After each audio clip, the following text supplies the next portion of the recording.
Hi everybody, I'm just about to show you how to make a simple Christmas craft, and it's to make a little Christmas tree ornament out of buttons and beads, and it only takes a short while to make, 15 minutes max. And yeah, you can just use whatever buttons you have in your button jar or anything like that.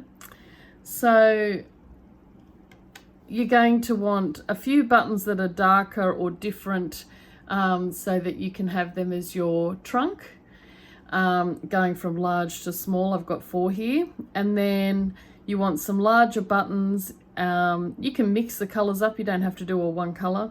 Larger buttons and going into smaller ones. So here I've got 3 to 4 large and 4 medium and 1 small. It just depends on what you've got. And then I've got a bead on top for my decoration. You might have something else or another button, like this tiny little button that just has a single hole in it that it can sit up the top. Yeah, it just depends what you've got available. So, and you'll need some string. I'm using some Anchor Pearl number 12 cotton. This one's a vintage one from my great aunt. But anything small enough that it's strong, it's not going to break, but it's small enough that it's going to fit through the smallest hole in the smallest button or bead. So here we go. You'll also need some scissors, because sometimes you have to trim the ends as you go of your thread, because it might become frayed. So I've got here a piece of cotton cut to about 20 centimeters, and you're just going to fold that in half. And then I've got my buttons for my trunk, so I'm going to start with this one and work my way along until I've threaded through all of the buttons. Now most of these are 2-hole, but if you've got 4, I just do the opposite, diagonally opposite hole to make it even. That's all you do. So you're just getting one end, grabbing your biggest button, and you're going to thread it through your hole, and then get your other end and thread it through the other hole in the button, and then hold your ends together so they stay even. Oops. And then just put it down the bottom. And you're just going to do that all the way till you've got to the end of those trunk beads. So I'll come back to you once I've done that. Okay, so now I've got my little trunk made, and I'm going to start threading through the buttons I've selected for the actual tree, going from large to small, as I've done here with this one. So I'll see you once you've finished threading through all of those buttons.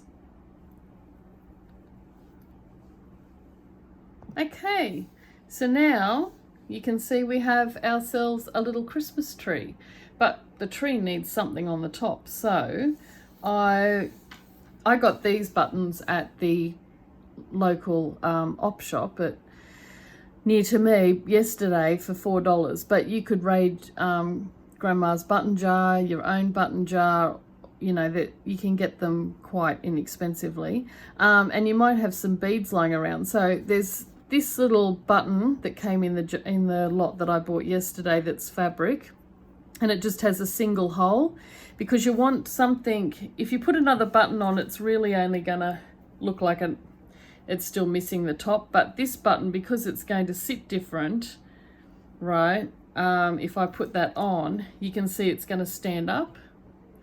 If you can also rearrange them if you don't like how you've put them. You can just pull them off.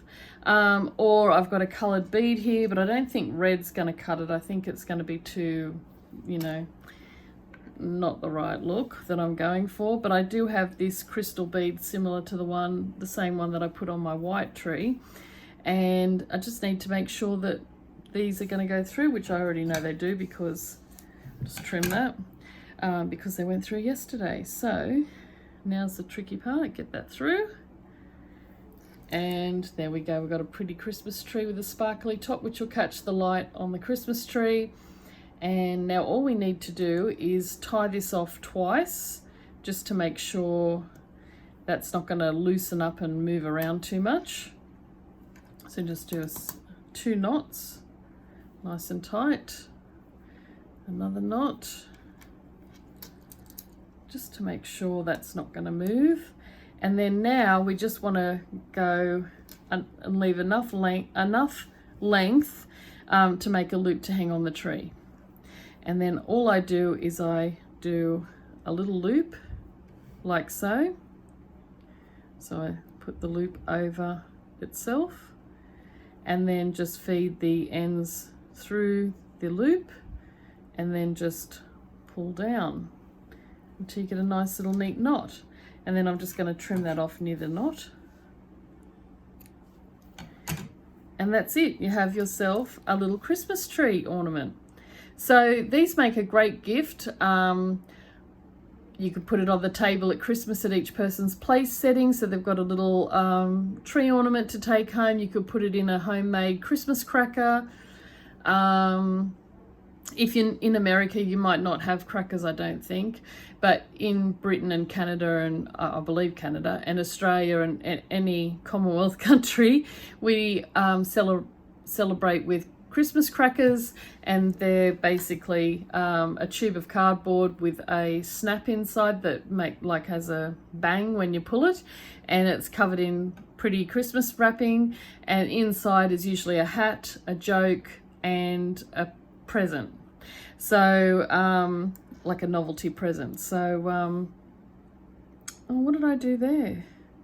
Oh, I didn't make, there you go.